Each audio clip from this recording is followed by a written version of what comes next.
The wheelchair squeaked softly against the polished concrete floor of the Stephen F. Udvar Hazy Center, its rubber wheels leaving no marks on the pristine surface. Harold Brennan, 75 years old, former chief engineer at Northrop Grumman, pushed himself forward with trembling hands that had once sketched the future of aviation on drafting tables across 3 decades. November 1995. 50 years since the war ended. 50 years since he had stood in a ruined German factory and seen something that would haunt him for the rest of his life. The restoration hangar stretched before him like a cathedral of aluminum and history. Suspended from ceiling mounts and resting on specialized cradles, the artifacts of aerial and combat waited in various states of repair. A P-51 Mustang gleamed under preservation lights. A Japanese Zero sat wingless, its engine exposed like a mechanical heart. But Hal had not come for these. He had come for the ghost at the end of the hall, and for the man standing beside it. The aircraft rested on a wooden cradle, partially covered with protective sheeting, but unmistakable in its alien silhouette. No tail, no fuselage in the traditional sense. Just a pure flying wing, its surfaces flowing together in curves that still look like science fiction half a century after its creation. The HT-3 designation derived from the Thornton brothers who had dreamed it into existence. Beside it stood a man with silver white hair and a posture that betrayed decades of military bearing, despite his civilian clothes. He stood with his weight slightly favoring his right leg, a habit born from an injury that had never fully healed. When he turned, his blue eyes were sharp, undimmed by age, carrying the watchfulness of someone who had spent his youth scanning horizons for enemies. Karl Richter, former Luftwaffe pilot, former prisoner of war, former enemy, now perhaps something else entirely. Their eyes met across 30 feet of museum floor, and 50 years collapsed into nothing. Hal remembered those eyes. He remembered them staring at him with defiance and exhaustion in a bombed-out factory, hands-bound uniform, torn, but pride unbroken. He remembered offering those eyes a cup of coffee and receiving in return a look of such profound confusion that it had stayed with him across half a century. Karl spoke first, his English carrying the soft edges of a German accent worn smooth by decades of living in America. "Herr Brennan, you finally came. I have been looking for you for 20 years, Hal replied, wheeling himself closer. You are not an easy man to find. Karl smiled, and there was something sad in it. I was not trying to be found. Until now. He gestured to the aircraft beside them, and both men turned to look at it. The HD-3 sat in its cradle like a sleeping predator, its lines still radical, still beautiful, still impossible by the standards of 1945. She looks good, Karl said softly, reaching out to touch the wooden surface. Better than I expected after 50 years. Hal wheeled closer, his engineer's eye cataloging every detail. The restoration team had done remarkable work. The birch plywood skin gleamed under preservation, coating the same material that had once seemed like desperation, but had proven to be genius. The twin-engine nacelles sat empty, waiting for Junker's Jumo 004 replicas that were being fabricated in a workshop in Ohio. I have a question, Hal said. The same question I asked you 50 years ago, about the coding, about everything, about the coding, about the design, about why you never told me the truth. Karl was silent for a long moment. Then he reached into his jacket and withdrew a metal box, tarnished with age, but still intact. He held it carefully as if it contained something precious or dangerous. Raymond sent me this before he died, Karl said, last year, with instructions that I could only open it when I met you. Hal felt his heart rate increase despite himself. Raymond Thornton, the dreamer, the visionary, the man who had created this impossible aircraft and then vanished into the mountains of Argentina, taking his secrets with him. He is gone, Hal said. It was not a question. June 1994. I did not know until the lawyer contacted me. Karl looked down at the box. He had been watching me all these years. From a distance, he knew I was still alive. He knew you were looking for me. He arranged all of this. The two old men stood in silence, united by their connection to a ghost. Then Karl gestured toward a bench against the wall. Sit with me, he said. This will take time, and I think we both need to hear this story from the beginning. A museum attendant appeared as if summoned, carrying 2 cups of coffee. American coffee, black with cream and sugar on the side. Karl accepted his with a smile that Hal did not understand. You know, Karl said, taking a sip, the first time I tasted American coffee was when you gave me a cup in that factory. April 1945. I thought it was the worst thing I had ever put in my mouth. And now I cannot start my day without it. Carl shook his head. Funny how war works. It takes everything from you, but sometimes it leaves behind things you never expected. Hal added cream to his own cup, stirring slowly. Tell me, he said, from the beginning, from the first time you saw it. Carl leaned back, his eyes going distant, traveling across 5 decades to a day when he was young and the world was burning. September 1944. The war was already lost, though few would admit it. Karl Richter, 24 years old, walked through the gates of the Gotha Wagon Fabrik in Friedrichsroda with a chip on his shoulder and murder in his heart. He had been pulled from his fighter squadron, yanked away from the only life he understood, and reassigned to what his commanding officer had called a special project. No explanation, no choice, just orders, stamped with priority codes he had never seen before. Karl was the son of a blacksmith from Munich. His father, Heinrich Richter, had taught him that a man's worth was measured by the work of his hands and the strength of his will, not by diplomas or family connections. Karl had no university degree. He had learned to fly in the Hitler Youth Glider programs, risen through the ranks on pure talent, and earned his 12 aerial victories through skill and aggression. Now someone had decided he belonged in a factory instead of a cockpit. The facility spread before him a complex of hangars and workshops that had once produced railway cars, but had been converted to aircraft production. Armed guards checked his papers 3 times before allowing him into the main assembly building. And there, in the center of the cavernous space, he saw it for the first time. "What the hell is that?" The words escaped before he could stop them, echoing off the high ceiling. Workers paused in their tasks to stare. A foreman started toward him with an angry expression.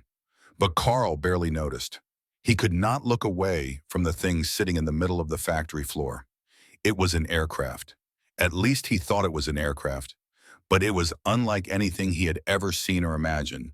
No tail, no protruding fuselage, just a pure wing sweeping back in a graceful curve with 2 engine nacelles integrated seamlessly into its body. The whole thing looked like something from a science fiction magazine, like the fever dream of a designer who had never seen an actual airplane. That Captain Richter is the future. Karl turned to find 2 men approaching him. One was tall and thin, with the lined face of someone who had spent too many nights without sleep. The other was shorter, younger, with eyes that seemed to burn with an inner light, as if he was seeing things that existed only in his imagination. The tall one extended his hand. "I am Walter Thornton. This is my brother Raymond. We designed this aircraft." Karl shook the offered hand automatically, still staring at the impossible machine. "You designed this. You are the engineers." Raymond smiled, and there was something knowing in it. "We are not engineers, at least not according to any university. But yes, we designed it. No engineering degrees." Karl looked between them with open skepticism. "Then how?" Raymond stepped closer to the aircraft, running his hand along its smooth wooden surface with obvious affection. "Have you ever watched a hawk fly, Captain? I am a pilot, not a bird watcher. Hawks do not have vertical tails. They control their flight by changing the shape of their wings, by shifting their weight by 1,000 subtle adjustments that happen faster than the human eye can follow." Raymond turned back to Karl, his eyes bright. "We copied nature. Elevons here replace both ailerons and elevators. Aerodynamic brakes at the wingtips replace the rudder. And you think a pilot can control all of that simultaneously? We think the right pilot can. That is why you are here." Karl looked at the aircraft again. Despite his skepticism, he could not deny that there was something beautiful about it. The brutal simplicity, the purity of the design. It looked fast, even sitting still. "Who flew it before me?" he asked. The brothers exchanged a look that Karl would come to recognize as the expression of shared grief. "Erwin Ziller Walter," said quietly. "He died 2 weeks ago. Engine failure." The words hung in the air like a death sentence. Karl understood immediately. He was not the first choice. He was the replacement. His job was to fly an aircraft that had already killed 1 pilot. He should have walked away. Any sane man would have walked away. But Karl Richter had never been accused of sanity. "Show me the documents," he said. "All of them." The weeks that followed were the most intense of Karl's life. He studied the technical drawings until he could see them when he closed his eyes. He spent hours in a crude wooden mock-up of the cockpit, practicing the control movements until they became muscle memory. He learned the startup sequence, the emergency procedures, the flight characteristics that the brothers had predicted but never fully tested. And somewhere in the process, his skepticism began to transform into something else. The design was radical, but it was not random. Every choice had a reason. The flying wing configuration eliminated the drag of a traditional fuselage and tail, dramatically increasing speed and range. The integrated engines reduced interference and improved aerodynamics.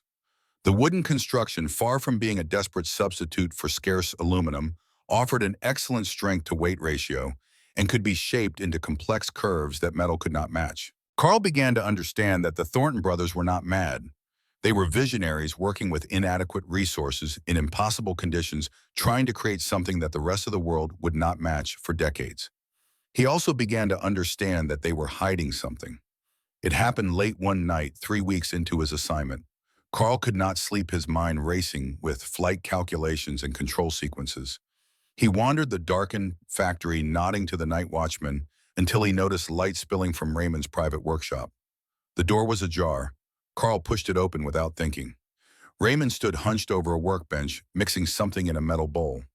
When he saw Carl, he startled badly, nearly knocking over his work. "Captain, I did not know anyone was still awake. What are you doing?" Raymond hesitated. For a long moment, Carl thought he would lie or deflect. But something in Carl's expression must have convinced him, because instead he sighed and gestured for Carl to come closer. On the workbench sat a small wooden sample coated with a strange dark material that gleamed like oil. "Do you know how radar works?" Raymond asked. "It detects aircraft using radio waves," Carl replied. "The British use it to find our bombers before we reach the coast." "Correct. And radio waves reflect best from sharp angles and flat metal surfaces." Raymond picked up the sample, turning it in the light. "Our flying wing has no sharp angles. And if we coat it with a material that absorbs radio waves instead of reflecting them—" Carl understood instantly. "You are trying to make the aircraft invisible to radar." "Not invisible, but much harder to detect. I call it ghost skin." Raymond set down the sample and looked at Carl with sudden intensity. "No one else knows about this. Not Walter, not Goering, no one. And I need it to stay that way." "Why? This could change the war." Raymond's expression darkened. "Because Goering would demand we implement it immediately before it is ready. He would push for mass production before we have solved the problems. And more pilots would die like Ziller." Raymond shook his head. "I will not have more blood on my hands." Carl looked at the young engineer, this man, without degrees or credentials, who had created something unprecedented, and felt a profound respect forming in his chest. "Your secret is safe with me," he said. And from that moment, a strange friendship began. The news came on a gray October morning. Professor Heinrich Müller from the Berlin Technical University was coming to inspect the project. Müller was one of Germany's most respected aerodynamicists, author of textbooks used in every engineering school. He was also the man who 10 years earlier had publicly declared that the Thornton brothers had slept through their physics classes if they believed a tailless aircraft could fly. Now he had been sent by the Air Ministry to evaluate whether the project should continue. Carl watched the confrontation unfold from the corner of the assembly hall. Müller walked around the HT-3 with an expression of undisguised contempt, occasionally poking at the wooden surface as if testing for rot. "You are still clinging to this ridiculous concept," Müller declared, loud enough for everyone to hear. "Wood and glue in the age of jet propulsion. Pathetic." Walter Ever, the diplomat, tried to explain. "Professor, our test results show—" "Results?" Müller cut him off with a dismissive wave. "A pilot is dead. That is your result." He turned to Raymond, his lip curling. "And you? You still have no engineering degree? You are still the amateur dabbler I met in 1934. Raymond stood rigid, his face flushed red, but said nothing. Carl stepped forward before he could stop himself. "Professor," he said, his voice carrying across the suddenly silent factory, "I will be flying this aircraft, and I believe in it." Müller turned to look at him with raised eyebrows. "And who are you, Captain Carl Richter? 12 aerial victories, no university degree." The words hung in the air. Carl saw Raymond's eyes widen, saw Walter suppress a smile. Carl stepped closer to the professor. "I have shot down 12 Allied aircraft in a Bf-109. I know which aircraft can fly and which cannot. And this one, he pointed at the HT-3 will fly. Muller's face reddened with anger. He opened his mouth to respond, but Carl was not finished. You judge these men because they lack diplomas. But diplomas did not build this aircraft. Vision and courage and thousands of hours of work built it. If your theories say it cannot fly, then perhaps your theories are wrong. The silence stretched for an eternity. Then Muller turned on his heel and stalked out of the factory without another word. That night, Raymond found Carl in the canteen nursing a beer. Thank you, Raymond said quietly, sitting down across from him. No one has ever defended us like that. Carl shrugged. Muller reminds me of my father. Men who cannot imagine what they do not understand. But that does not make them right. Your father was like that. Carl took a long drink before answering. He was a blacksmith, a good one. He wanted me to follow in his trade. When I said I wanted to fly, he told me that birds fly because they have to, men fly because of pride. What happened? Carl set down his mug. We did not speak for 2 years. He died before we could reconcile. Raymond was quiet for a moment. My father was a baker. He wanted us to take over the family bakery. When Walter and I started building gliders, he called us madmen with wooden dreams. Carl smiled despite himself. And your mother, she was German-American. Her family came from Ohio before the First War. She used to tell us about America, about how there you are judged by what you can do, not by who you are. Raymond's eyes grew distant. She died in 1940, but before she passed, she told me that someday my dreams would fly. And when they did, I should never forget where I came from. The two men sat in silence, bound by their shared understanding. A pilot and an engineer, both sons of craftsmen, both driven to prove the world wrong. Carl raised his mug. To wooden dreams. Raymond clinked his own mug against it. To wooden dreams. 3 days later, the news arrived that threatened to end everything. Goering had read Muller's report. He was considering canceling the project. They had 1 week to prove the HT-3 could fly. The problem was that the jet-powered version was nowhere near ready. The Junkers Jumo 004 engines had not been delivered. The control systems needed more calibration. Flying the powered aircraft in its current state would be suicide. We need more time, Walter said at the emergency meeting, his voice strained with exhaustion. We do not have more time, Raymond replied. If we do not fly this week, the project is finished. Carl had been silent through the discussion, his mind working through possibilities. Now he spoke. There is one option. We fly the glider version. No engines, no risk of fire or mechanical failure. If I can demonstrate that the aircraft is stable and controllable, we may be able to buy ourselves more time. Walter shook his head. The glider has never been tested at high speed. If there are stability problems, then I will deal with them. That is what pilots do. The brothers exchanged a look. Carl could see them weighing the risks, calculating the odds. If something goes wrong, Raymond said slowly, and you survive, the project dies with your reputation. If something goes wrong and you do not survive, then my death will have meaning, Carl interrupted. More meaning than being shot down over England next month. He stood facing them directly. I believe in this aircraft. I believe in what you have built. Let me prove it. The silence stretched. Finally, Walter nodded. October 15th, weather permitting. The morning of October 15th, 1944, dawned gray and cold over Oranienburg airfield. A light fog clung to the grass, slowly burning off as the sun rose higher. Carl sat in the cockpit of the HT-3 glider, running through the control checks one final time. The instrument panel spread before him, simpler than a conventional fighter, but still complex enough to demand respect. Airspeed indicator, altimeter, artificial horizon, and the unfamiliar controls that would determine whether he lived or died, the elevon actuators, the aerodynamic brake levers. Below him on the tarmac, Raymond and Walter stood with a small crowd of engineers and workers. Carl could not see their faces clearly, but he could imagine their expressions. Hope and fear in equal measure. And there, standing apart from the others with his arms crossed, was Professor Muller. He had returned for what he clearly expected to be the final proof of his predictions. The Heinkel He-111 that would tow the glider taxied into position ahead of him. The tow cable snapped taut. Carl felt the vibration through the airframe. He keyed his radio. Glider ready, begin tow. The Heinkel's engines roared. The cable pulled tight, and the HT-3 began to move. The takeoff roll was shorter than a conventional aircraft, the flying wing's efficient design generating lift almost immediately.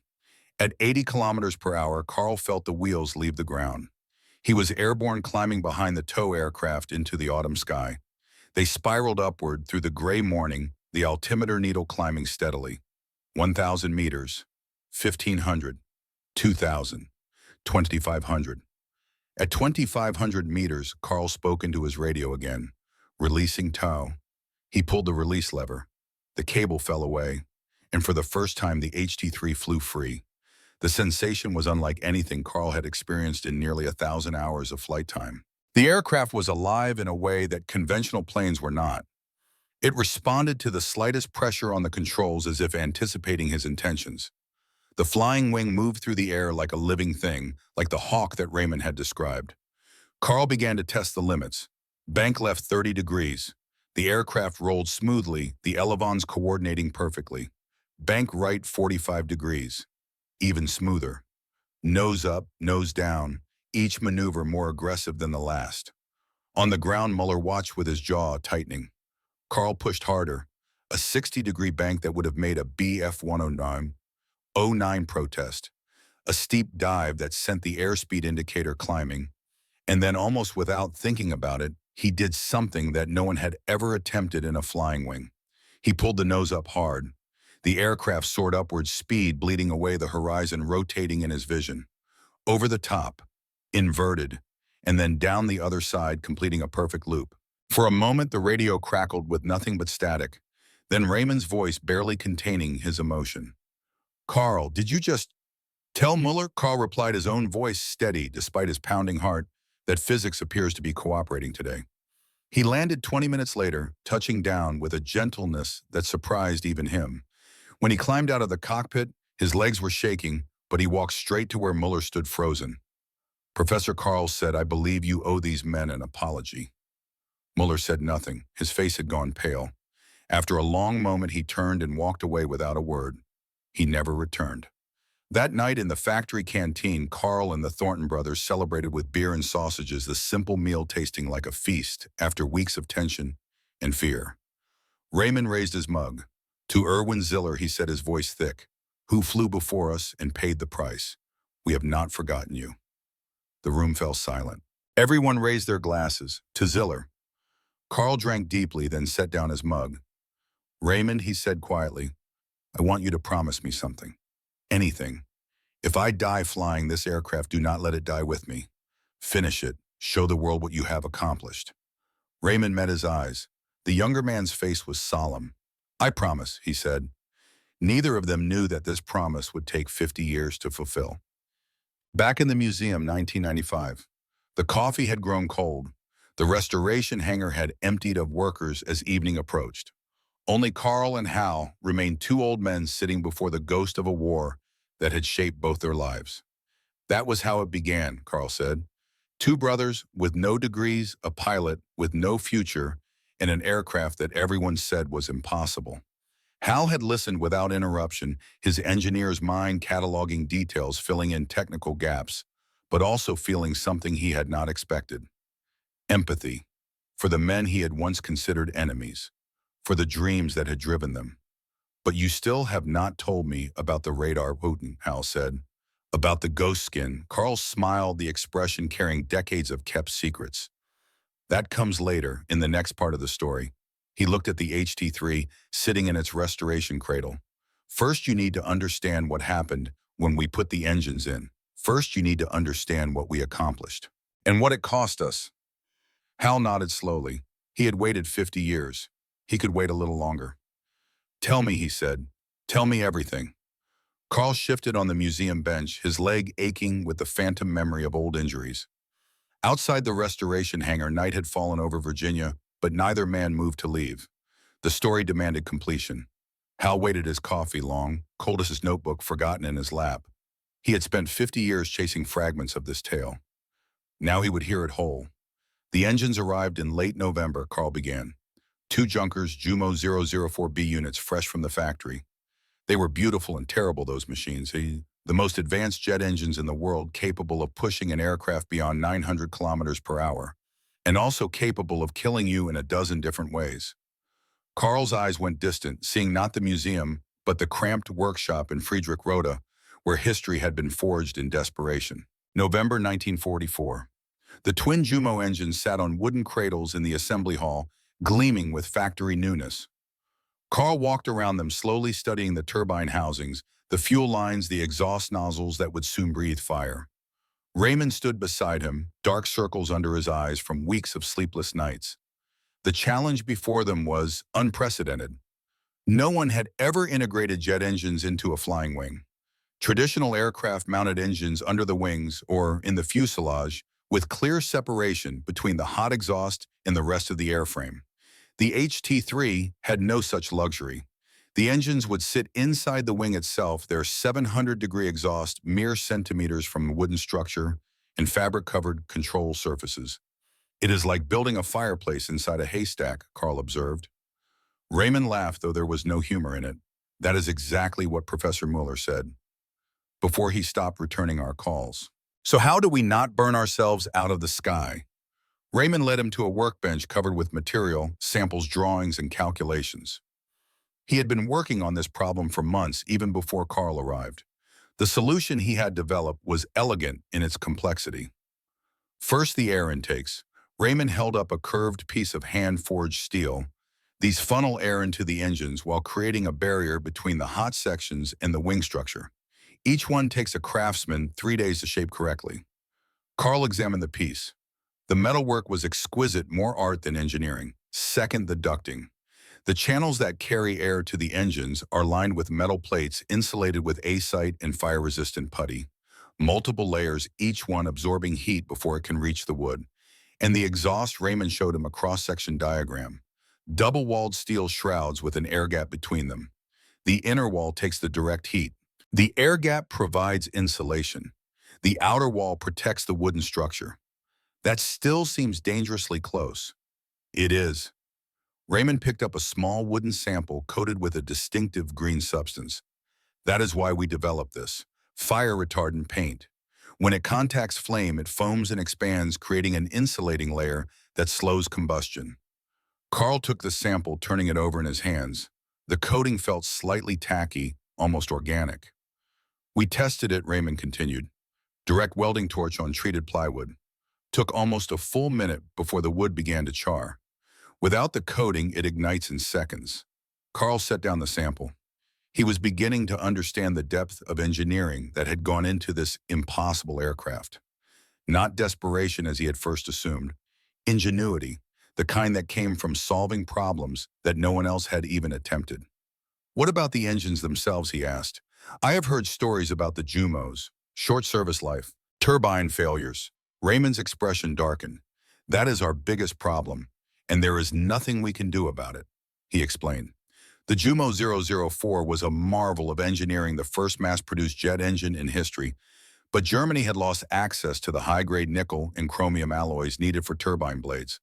The substitutes they used, ordinary steel, could not withstand the extreme temperatures and stresses of jet operation. "Official service life was 20 hours, Raymond said. "After that, complete turbine replacement. But we have seen failures at 10 hours, sometimes less. The blades crack without warning. And when they crack, catastrophic engine failure. Asymmetric thrust. For a conventional aircraft, a skilled pilot might recover. For a flying wing with no vertical stabilizer." Raymond did not finish the sentence. He did not need to. Carl understood. Without a traditional rudder wing, the HT-3 relied on differential drag from the wingtip air brakes to control yaw. If one engine failed suddenly at high speed, the resulting asymmetry could overwhelm the control system before a pilot could react. He had just learned how Ziller had died. The weeks that followed were consumed by preparation. Carl spent hours in the cockpit mock-up practicing engine start sequences until he could perform them blindfolded. The procedure was complex, a precise choreography of switches and throttles that had to be executed in exact order. Main battery switch on, inverters and generators powered, throttles at minimum, fuel pump engaged, watching the tachometer climb, at 800 RPM ignition, at 1800 RPM release pump and switch fuel valves to wing tanks, monitor exhaust temperature, monitor turbine RPM. Listen for irregularities in the engine. Note that might signal impending failure. One mistake in this sequence could flood the engines, burn out the ignition system, or worse. But the mechanical challenges were not the only difficulties. As the weeks passed, Carl began to notice tension between the two brothers that had not been there before. It came to a head one evening when Carl was walking through the factory and heard raised voices from the design office. "We do not have time for your experiments." Walter's voice ragged with exhaustion and frustration. "If we do not meet the deadline, we all go to the Eastern Front. Do you understand that you do not understand?" Raymond, equally intense but with a different quality to his anger. "The war is lost. Everyone knows it. But if I can finish this research, it will survive. It will matter after all of this is over." "Your ghost skin." Walter laughed bitterly. "Your invisible coating, Raymond. We are trying to build an aircraft, not a magic trick." Carl pushed open the door without knocking. Both brothers turned to look at him. Walter's face was flushed with anger. Raymond's was pale with the intensity of his conviction. "What is this about?" Carl asked quietly. Walter gestured dismissively. "My brother wants to spend our limited resources on a side project. Something about making the aircraft harder to detect on radar." Carl kept his expression neutral. He already knew about the ghost skin, had seen Raymond's secret experiments weeks ago, but he had promised to keep the secret. Raymond met Carl's eyes.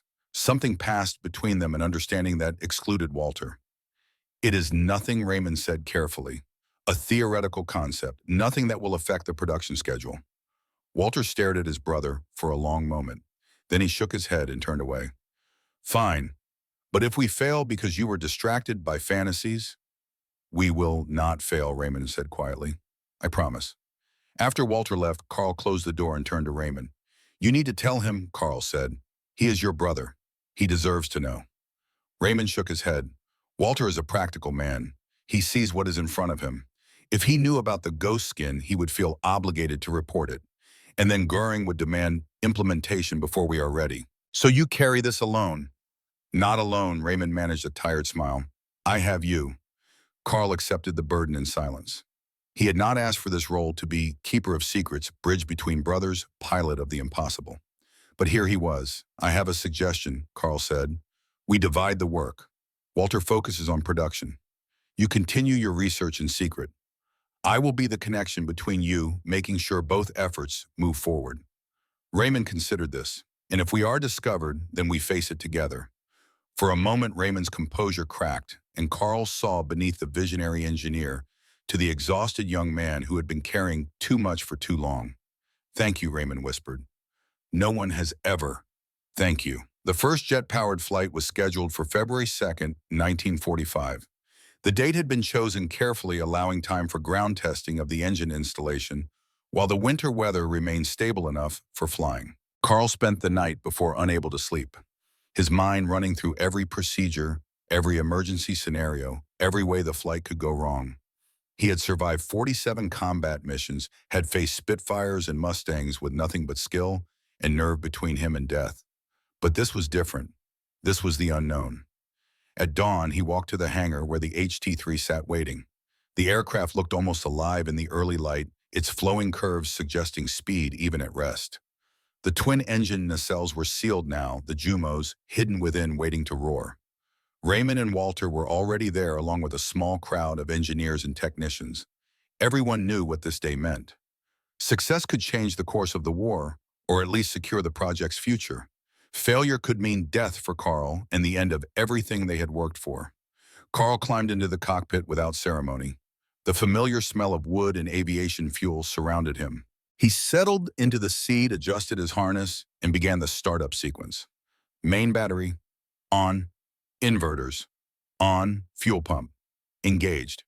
The first engine began to spool up, its turbine whine building from a whisper to a roar. Exhaust temperature climbing. RPM steady, no abnormal vibrations. Carl's hands moved through the sequence with practiced precision, and then the second engine joined its partner. The sound was unlike anything he had heard before. Not the snarl of a piston engine, but a pure, sustained howl, as if the aircraft itself was screaming with impatience to be airborne. Carl taxied to the runway using differential braking to steer, since there was no conventional rudder for ground handling. The aircraft moved eagerly, almost pulling against his control. At the runway threshold, he stopped and completed his final checks. Flaps lowered, engine instruments green, control surfaces responding. Behind him, the exhaust heat shimmered in the cold morning air. He released the brakes and pushed the throttles forward.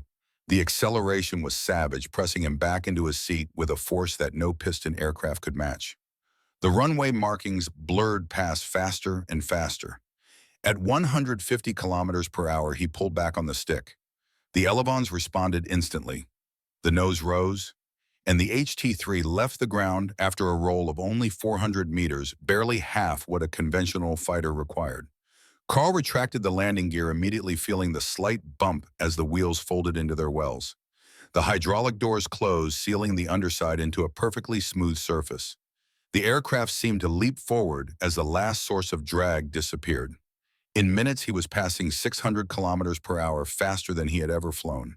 The flying wing sliced through the sky like a blade through silk, responding to control inputs with an immediacy that bordered on telepathic. For 45 minutes, Carl pushed the aircraft through every maneuver he could imagine. High-speed turns at 7G, more than most pilots could withstand without blacking out. Steep climbs that would have stalled a conventional fighter. Dives that sent the airspeed indicator into territory that aircraft designers only theorized about.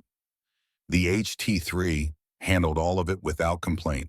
It was quite simply the most remarkable flying machine Carl had ever experienced. When he landed, the small crowd on the ground erupted in cheers. Raymond ran to meet him as he climbed from the cockpit, embracing him with tears streaming down his face. "You did it," Raymond gasped. "You actually did it." "We did it," Carl corrected. "All of us." He looked at Walter, who stood apart with an expression of stunned disbelief. "The aircraft is incredible. Nothing can catch it." That night, they celebrated in the factory canteen with every luxury they could scavenge. Beer, sausages, black bread. Someone even produced a bottle of schnapps that had been hidden away for a special occasion. For one evening, they forgot about the war. They forgot about the bombs falling on German cities, the Allied armies advancing from west and east, the inevitable end that everyone could see coming. They simply celebrated what they had accomplished. Raymond stood and raised his glass. To Erwin Ziller, he said, his voice thick with emotion, "Who flew before us and paid the price. We do not forget." Everyone stood. To Ziller, Carl drank deeply. Beside him, Raymond leaned close and whispered, "I tested the ghost skin samples again last night. 40% reduction in radar reflection. Maybe more with refinement." Carl nodded slightly, acknowledging the secret. "And what will you do with this knowledge?" "Keep it safe," Raymond replied, "until the world is ready for it." 16 days later, the dream shattered. February 18th, 1945. Another test flight, this one focused on high-speed performance at low altitude. Carl had completed the same profile twice before without incident. There was no reason to expect anything different. The takeoff was perfect. The climb smooth. At 800 meters, Carl leveled off and pushed the throttles to maximum, watching the airspeed climb toward the aircraft's theoretical limits. He did not see the turbine blade crack inside the left engine. He did not hear the warning signs over the roar of the jets. His first indication of trouble was a tremendous bang, followed by a violent vibration that shook the entire airframe. The left engine had failed catastrophically. In a conventional aircraft, Carl's training would have taken over. Reduce power on the good engine. Apply opposite rudder to counter the asymmetric thrust. Maintain controlled flight while diagnosing the problem. But the HT-3 had no rudder. Its only means of yaw control, the aerodynamic brakes at the wingtips, were not designed for this kind of sudden asymmetry at this speed. The aircraft began to yaw left, the dead engine creating drag, while the right engine continued to produce full thrust. Carl slammed the left air brake to maximum and closed the right throttle, but the flying wing was already entering an unrecoverable spin. "Eject," Walter's voice screamed over the radio. "Carl, eject." Carl reached for the ejection handle, pulled with all his strength. Nothing happened. He pulled again, fighting against the G-forces that were pressing him into his seat. The ejection system had malfunctioned. In the 3 seconds that remained before impact, Carl did the only thing he could. He aimed the aircraft away from the village visible on the horizon toward an empty field where his death would harm no one else. The HT-3 struck the ground at nearly 400 kilometers per hour. The impact should have been instantly fatal. By every measure of physics and probability, Carl Richter should have died in that field on that February morning. But the universe, it seemed, had other plans. They found him 30 meters from the main wreckage, thrown clear when the cockpit section separated on the first impact. His left leg was broken in 3 places. 4 ribs cracked. A deep gash across his scalp that bled profusely but missed the skull. He was alive. Raymond reached him first, running across the frozen field with tears streaming down his face. He knelt in the debris, cradling Carl's head, calling his name over and over. Carl's eyes fluttered open. Through the haze of shock and pain, he saw Raymond's face above him, streaked with soot and tears. The aircraft, Carl whispered. Not the design, the engine. I know, Raymond sobbed. I know, do not talk. Help is coming. Raymond, Carl gripped the engineer's arm with surprising strength. Your promise. Remember. I remember. Raymond's voice broke. I will finish it. For you. For Ziller. I promise. Carl's eyes closed. He would not open them again for 2 weeks. Back in the museum, Hal sat in stunned silence. He had known the basic facts, had read the dry military reports about the crash. But hearing it from Carl, feeling the weight of those moments, was something entirely different. How did you survive? Hal asked. The impact velocity alone should have... Carl shrugged, a gesture that encompassed 50 years of unanswered questions. I do not know. The doctors called it a miracle. The engineers said the cockpit section must have hit at exactly the right angle to absorb most of the energy before ejecting me. I prefer to think that I was simply too stubborn to die. And Raymond kept working. He never stopped. Even after the crash, even after I was taken to the hospital, he continued. The third prototype, the fully armed version, was 80% complete when your forces arrived. Hal leaned forward. The coating, the ghost skin. Did he ever finish it? Carl was quiet for a long moment. Then he reached into his jacket and withdrew the metal box again, the one Raymond had sent him before dying. He finished the research, Carl said. All of it. The formula, the application process, the theoretical principles. Everything is in here. He held the box without opening it. He hid it from everyone, including me, for the last months of the war. He was afraid of what would happen if it fell into the wrong hands. And after the war, he took it with him. To Argentina. He spent the rest of his life refining the theory, waiting for the right moment to share it. Carl looked at Hal with something like accusation. He was waiting for someone who would understand.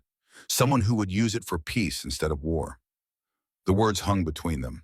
Hal thought about his own journey, the decades he had spent at Northrop, working on projects that were classified secret, potentially devastating. The B-2 bomber that could slip through any radar net, deliver weapons to any target, and vanish like a ghost. Raymond knew about the B-2, Carl continued. He followed your work from a distance. He saw what you were building, and he recognized his own dreams in it. That is why he wanted us to meet. That is why he left me this box. To give it to me, to decide whether to give it to you. Carl's blue eyes were sharp, assessing. Raymond trusted me to make that judgment. He said that I would know when the time came whether you were worthy. The weight of the moment pressed down on Hal. 50 years of searching, and now the answer was within reach, held in the hands of a man who had every reason to hate him. And what have you decided? Hal asked quietly. Carl did not answer immediately. Instead, he reached into his pocket and withdrew something small wrapped in faded cloth. He unwrapped it slowly, revealing a flattened, discolored rectangle that Hal did not recognize at first. Then he understood. It was the remains of a chocolate bar, a Hershey's bar by the faded wrapper, preserved for 50 years. You gave this to me, Carl said. In April 1945, in that factory, I had not tasted chocolate in 3 years. I was your prisoner, your enemy, and you gave me chocolate, Hal remembered. It had been an impulse, nothing more. He had seen a defeated man and had felt something other than triumph. I saved half of it. Carl continued. I told myself it was for later, but really I think I kept it because it reminded me that enemies can be human too. He rewrapped the chocolate and returned it to his pocket. I have carried this for 50 years, Herr Brennan, and I have asked myself many times what it meant. What did you decide? Carl smiled, and for the first time there was warmth in it. I decided that a man who shares chocolate with his enemy is a man who can be trusted with secrets. He opened the metal box. The metal box sat open between them, its contents catching the dim light of the restoration hangar. Hal leaned forward in his wheelchair, his heart pounding with an intensity that his cardiologist would have found alarming. Inside the box lay three items: a small sample of dark material almost like dried tar, but with a subtle shimmer, a leather-bound notebook, its pages yellowed with age, and a single envelope sealed with wax that bore no marking. Carl lifted the material sample, first holding it up to the light. "This is it," he said. "The ghost skin, the original formula mixed by Raymond's own hands in 1944. He turned it slowly, watching how the light played across its surface. Charcoal powder mixed with a special adhesive. Simple ingredients, but the proportions and application method were revolutionary. Hal reached out with trembling fingers, and Carl placed the sample in his palm. It was lighter than he expected, almost weightless. He had spent decades working with radar-absorbent materials, had seen the classified formulas developed at Lockheed and Northrop. This primitive mixture should have seemed crude by comparison. Instead, it felt like holding history. "The notebook contains all of his research," Carl continued.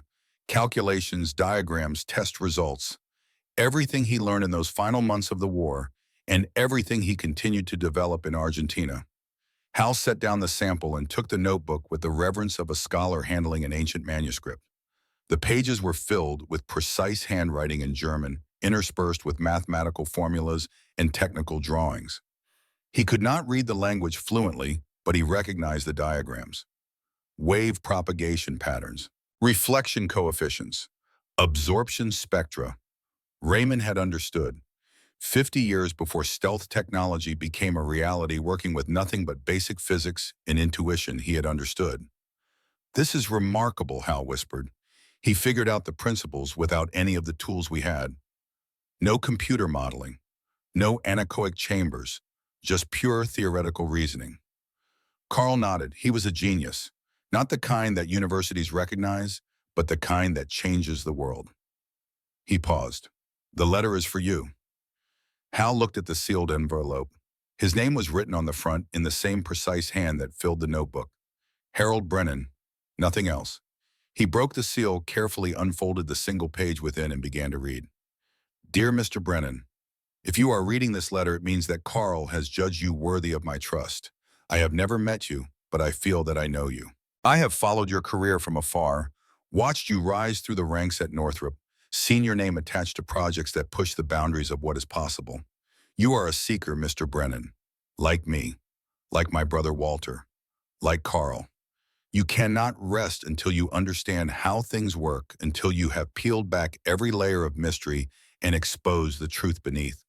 50 years ago, you stood in my factory and asked about the coating on my aircraft. I did not answer you then because I was not ready. The world was not ready. Too much blood had already been spilled in the name of technological advantage, and I could not bear the thought of adding more. But now I am old and soon I will be gone. The secrets I have carried must be passed on to someone who will use them wisely. I have chosen you. Yes, I knew about radar absorption in 1944. I did not invent the concept, it was already theorized by others, but I was perhaps the first to attempt practical application. My ghost skin was crude and perfect, a beginning rather than an end. But it worked well enough to prove the principle. I never told anyone the full truth. Not Walter, who died without knowing. Not even Carl, who kept my lesser secrets so faithfully. I was afraid. Afraid of what men would do with the power of invisibility. Afraid of the wars that might be fought with weapons that could not be seen or stopped. But you have already discovered these secrets on your own. Your B2 spirit flies with technology far more advanced than anything I imagined. You did not need my research to achieve this. You followed the same logical path that I walked, and you arrived at the same destination. This gives me peace. It means that the knowledge was inevitable, that someone would have found it eventually, that my silence did not prevent progress, but merely delayed understanding. So why am I sharing this now? Because knowledge is not the same as wisdom. The B2 is a weapon of war capable of destruction beyond anything my generation imagined. But it is also a deterrent, a guardian, a protector of peace through strength. The same technology that can deliver bombs can prevent them from ever being used. I want you to understand this duality. I want you to remember that every advancement carries both promise and peril. And I want you to know that I, Raymond Thornton, designer of dreams, forgive you for being my enemy. We were never truly enemies, you and I. We were simply men on opposite sides of a line drawn by others. In another world, another time, we might have been colleagues, friends. Perhaps we are in some way that transcends the boundaries of nations and wars. Take care of Carl. He is the best pilot I ever knew and the best friend I ever had. He carried my secrets when I asked him to fly my impossible aircraft when no one else would, and nearly died for dreams that were not even his own. And take care of my legacy. Not the aircraft which will eventually crumble to dust, but the idea behind it. The belief that two men without credentials or connections, armed with nothing but vision and determination, can change the world. That is the true secret I am passing to you, not a formula for radar absorption, but faith in the power of dreams. Fly well, Mr. Brennan. Raymond Thornton. Hal set down the letter. His vision had blurred, and he realized with distant surprise that he was crying. 75 years old, former military officer, veteran of the Cold War's secret technological battles, and he was weeping over a letter from a man he had never met. Carl said nothing. He simply sat beside his former enemy, sharing the silence of understanding. Finally, Hal spoke. He forgave me. Carl nodded. Raymond was not a man who held grudges. He understood that individuals are not responsible for the wars their nations fight, but I helped destroy everything he built. My team took his aircraft apart, shipped it across the ocean, and forgot about it for decades. And now you are here, Carl replied, helping to restore it, making sure the world knows the story. Is that not a form of redemption? Hal looked at the HT-3 sitting in its restoration cradle. The aircraft that had once seemed like a curiosity, a footnote in aviation history, now revealed itself as something far more significant. A bridge between past and future. A testament to what human ingenuity could achieve against impossible odds. What happens now, Hal asked. Carl considered the question. The notebook and the sample should go to the Smithsonian along with the letter. Let historians and scientists study them. Let the world know what Raymond accomplished. And the aircraft flies again. Carl smiled at Hal's surprised expression. Not literally, of course, but there is a plan to build a full-scale replica for radar testing. National Geographic and Northrop Grumman are sponsoring the project. They want to prove scientifically whether the HT-3 had genuine stealth characteristics. I heard about that project, Hal said slowly. I did not know you were involved. They asked me to consult, to make sure the replica is accurate. Carl paused. I was hoping you would join me. The offer hung in the air between them. Two old men, former enemies, united by their connection to an aircraft that had defied every expectation. I would be honored, Hal said. A museum attendant appeared apologetically, announcing that the facility would be closing soon.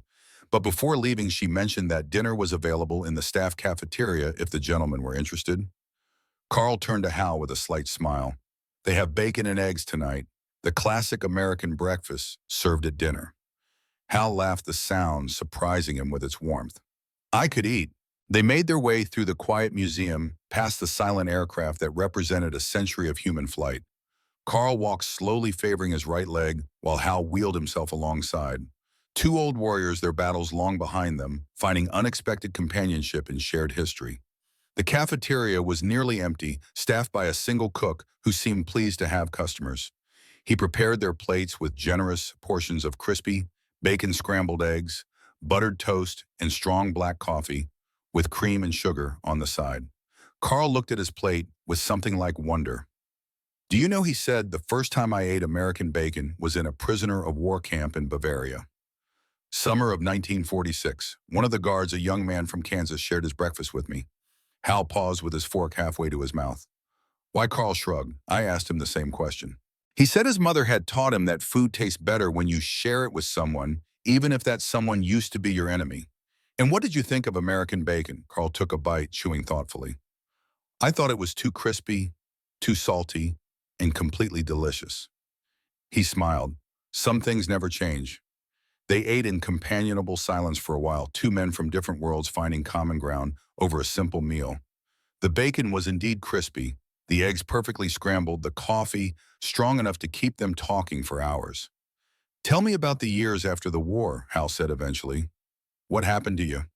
Carl set down his fork, his eyes going distant. After the hospital, I was sent to a POW camp. 18 months of waiting, not knowing what would happen. When they finally released us, I went back to Munich. What did you find? Nothing. Carl's voice was flat matter-of-fact, but Hal could hear the old pain beneath. The city was rubble. My parents were dead killed in the bombing raids. Our home was a crater. I had no family, no money, no future. How did you survive? I became a mechanic. Carl smiled bitterly. My father's trade, the one I had rejected to chase dreams of flying. I fixed cars in Frankfurt for 30 years. Got married, had children, lived a quiet life. Did you ever fly again once? Carl was quiet for a long moment. In 1962, I saved enough money to take a single flight in a small Cessna, just to feel the controls again, to remember what it was like. And it was not the same. Carl shook his head slowly. I had flown the most advanced aircraft in the world. Going back to a propeller plane was like a man who has tasted wine being offered water. So you never flew again after that, never. Until today. Carl looked up at Hal. Today, sitting in that hangar touching the HT-3 again, I felt closer to flying than I have in 50 years. After dinner, they returned to the restoration hangar one final time. The night security guard recognized Carl from earlier and let them in without question. The HT-3 sat under soft preservation lights, its curves casting long shadows across the concrete floor. Hal wheeled himself close, studying the aircraft with new eyes. Tell me honestly, he said, did Raymond really understand stealth technology? Or was the ghost skin just a happy accident? Carl considered the question carefully. Raymond understood the principles. He knew that radar waves reflect from sharp angles and flat surfaces. He knew that certain materials could absorb electromagnetic energy instead of bouncing it back. What he lacked was the ability to test his theories precisely, so the coding might have worked or might not have. It worked. Carl spoke with quiet certainty. I flew the aircraft with the ghost skin applied to test sections. The ground observers reported that their radar returns were weaker, more intermittent. They thought their equipment was malfunctioning. You never mentioned this in any debrief, because Raymond asked me not to. He was afraid of what would happen if the knowledge spread. Carl paused, and because I was not sure anyone would believe me. A pilot's subjective impression is not scientific proof. The 2008 test will provide that proof, Hal said.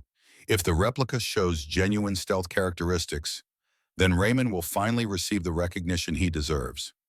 Carl looked at the aircraft with obvious affection. 50 years too late, but better than never. They stood in silence, contemplating the machine that had brought them together. Then Hal reached into his pocket and withdrew something he had carried for decades. It was a small glass vial containing a dark substance, the sample of radar-absorbent coating that he had scraped from the HT-3 in April 1945. I kept this, Hal said quietly. For 50 years, I always knew it was important, even when I did not understand why. Carl stared at the vial. You preserved it all this time. I could not throw it away. Hal turned the vial in his fingers, watching the material shift inside. Every few years, I would take it out and look at it, trying to understand what the Germans had known that we did not. And now you know. Now I know.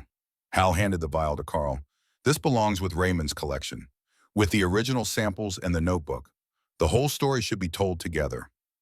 Carl accepted the vial with something like reverence. He looked at it for a long moment, then placed it carefully in the metal box alongside Raymond's materials.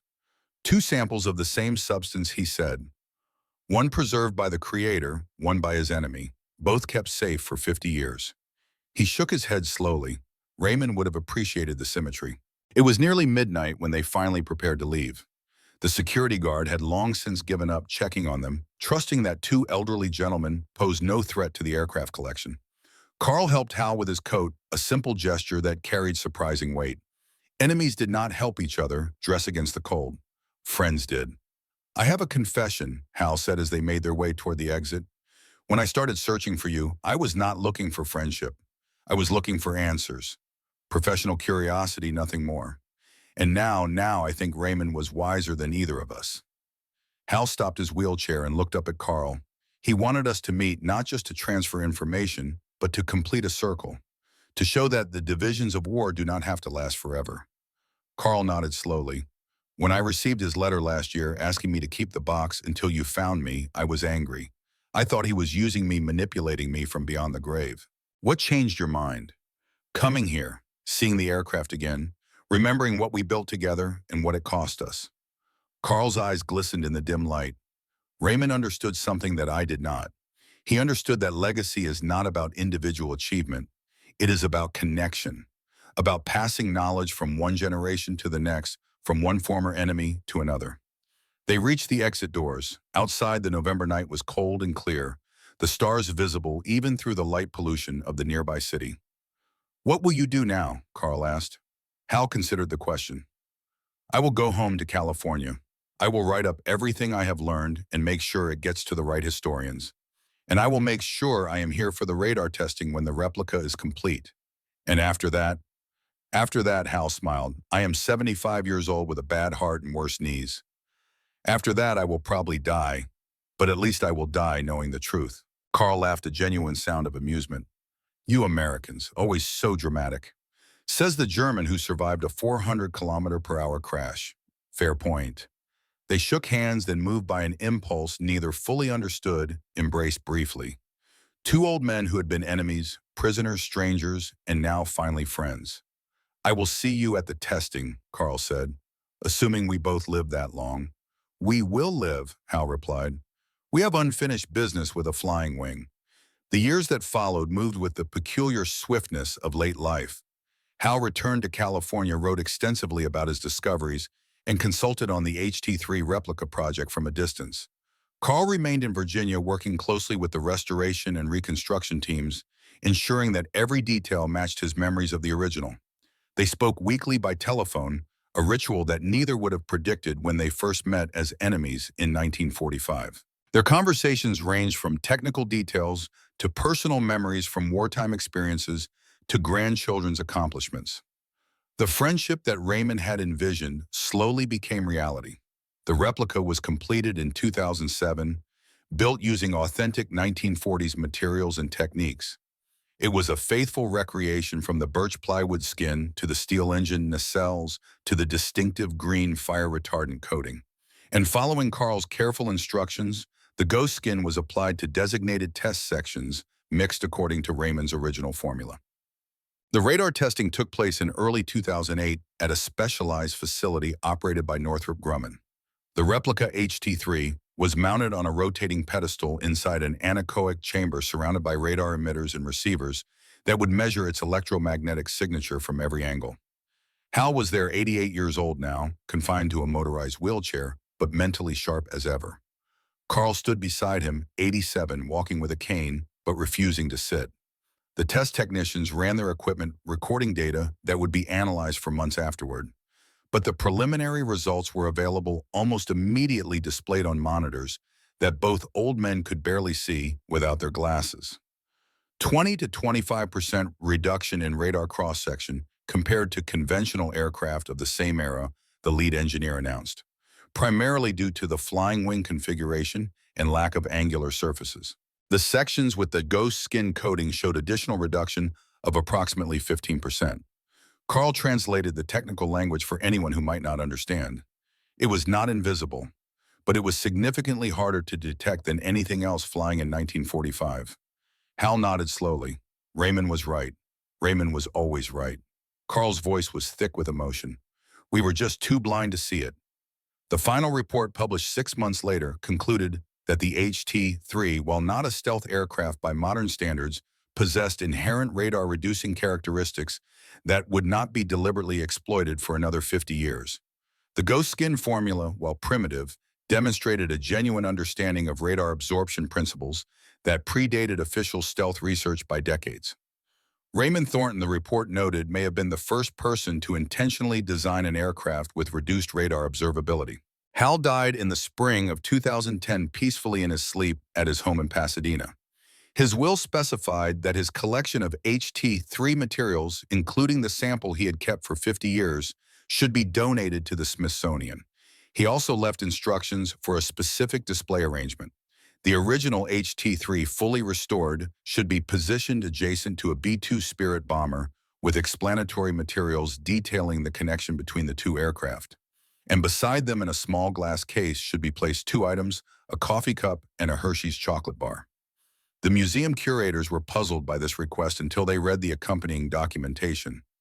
Then they understood. Carl attended the memorial services flying to California despite his doctor's objections. He stood at the graveside leaning on his cane and spoke briefly about the man he had known for only 15 years, but had been connected to for more than 6 decades. Harold Brennan was my enemy, Carl said. Then he was my captor. Then he was a stranger on the other side of the world. And finally, he was my friend. He paused, composing himself. He taught me that the divisions we create between ourselves are not as permanent as we believe. That a cup of coffee and a chocolate bar can be the beginning of understanding.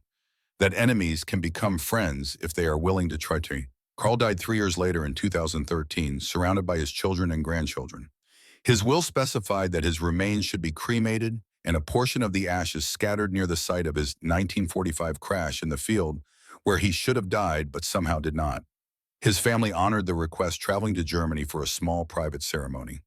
The field was now farmland, showing no trace of the violence that had occurred there nearly 70 years before. But Carl's oldest grandson, standing where his grandfather had nearly died, felt a strange sense of peace. The flying wing had claimed so much, but it had also given something back. Epilogue, November 2025. The Stephen F. Udvar Hazy Center was crowded on this Saturday afternoon, filled with families taking advantage of the holiday weekend. Children ran between the aircraft pointing at fighters and bombers, dreaming the dreams that children have always dreamed about flight. In a quiet corner of the museum, away from the most popular exhibits, an old man walked slowly with a young boy at his side. Michael Richter was 78 years old, the son of Carl Richter. His grandson Tommy, 10 years old, had asked to see the aircraft that his great-grandfather had flown. Michael had driven down from Philadelphia to grant the request. They stood before the restored HT-3, now displayed exactly as Hal Brennan had specified, adjacent to the massive B-2 Spirit. The contrast was striking, the wooden flying wing built with hand tools and desperation beside its spiritual descendant, constructed with computer design and composite materials. Tommy stared at the old aircraft with wide eyes. Great-grandpa really flew that. He did. Michael placed a hand on his grandson's shoulder. He was one of the only people who ever flew it with jet engines, and he survived a crash that should have killed him. Why does it not have a tail? Because the men who designed it believed that nature knew best. They watched birds fly and wondered why airplanes had to be different. Tommy considered this with the seriousness that children sometimes bring to questions adults have stopped asking. But everyone said it would not work right. That is what the sign says. Everyone said it would not work. Michael smiled, and everyone was wrong. They moved closer to the display case that Hal had requested. Inside, under soft light, sat a vintage coffee cup and a Hershey's chocolate bar, both preserved behind glass. Tommy read the explanatory placard, his lips moving silently. Then he looked up at his grandfather with confusion. Why are there food items in a museum? Because sometimes, Michael said, the most important parts of history are not the machines or the weapons. Sometimes they are the small human moments. A cup of coffee shared between enemies. A chocolate bar offered to a prisoner. But great-grandpa was a German soldier. Why would the American give him chocolate? That is the question, is it not? Michael knelt to meet his grandson's eyes. The American Meister Brennan could have treated your great-grandfather badly. They were enemies, but instead he offered kindness, and that kindness created a connection that lasted the rest of their lives. Tommy looked back at the display case, then at the aircraft, then at the B-2 Spirit looming beside it. He was quiet for a long moment, processing what he had heard in the way that children do, fitting new information into his developing understanding of the world. Grandpa, he said finally, when I grow up, I want to build airplanes, like great-grandpa and the Thornton brothers. Michael felt tears prick at his eyes. Your great-grandfather would have loved to hear that. Do you think he can hear from heaven? Michael did not believe in heaven, not really. But standing here in this place where so much history converged, he found himself uncertain. I think he said carefully that the people we love never really leave us. They live on in the stories we tell about them, in the lessons they taught us, in the dreams we carry forward. So if I become an engineer and build amazing aircraft, great-grandpa will know. He will know. Michael pulled his grandson into a hug. And so will Raymond Thornton, who designed this impossible machine. And Walter, who helped him build it. And Erwin Ziller, who died testing it. And Harold Brennan, who recognized its genius even when others could not. That is a lot of people to remember. It is. But that is what family means. We carry our ancestors with us, all of them, and we try to make them proud.